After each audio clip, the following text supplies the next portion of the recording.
ভাই যা গরম পড়েছে, মানে আমি তো কম করে হলেও দিন 20 হলো মানে সাদা জামা কাপড় পরেই আছি, মানে সাদা ছাড়া আমি আর কিছু পরছি না, মানে আর পারা যায়। এখন আমি বুঝতে পারছি যে পলিটিশিয়ানরা সবসময় সাদা জামা কাপড় কেন পরে থাকে।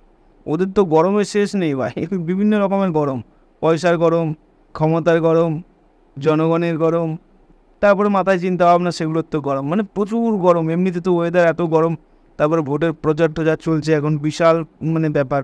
সাদা না পরলে ওরা কিন্তু ভাই থাকতে পারবে না। আমি রুমের ভেতরেই আছি, আমি সাদা না পরে থাকতে পারছি না। সাদা কি জিনিস হয়, সাদা ছাড়া এই সময় মানে পলিটিশিয়ান তো দূরের কথা, মানে সবাইকে আমার মনে হয় ভারতের এখন জাতীয় রং মানে সাদা করে দেওয়া উচিত। সবাই সাদা পরবে, ঘুরে বেড়াবে রাস্তাঘাটে। না হলে ভাই যখন তখন যাত্রা হয়ে যেতে পারে।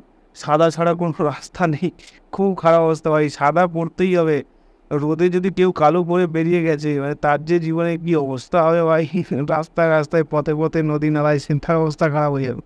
পছন্দের রং সাদা হোক, দিদি কিংবা দাদা হোক, একই সূত্রে বাঁধা হোক, সাদা জাতীয় রং হোক।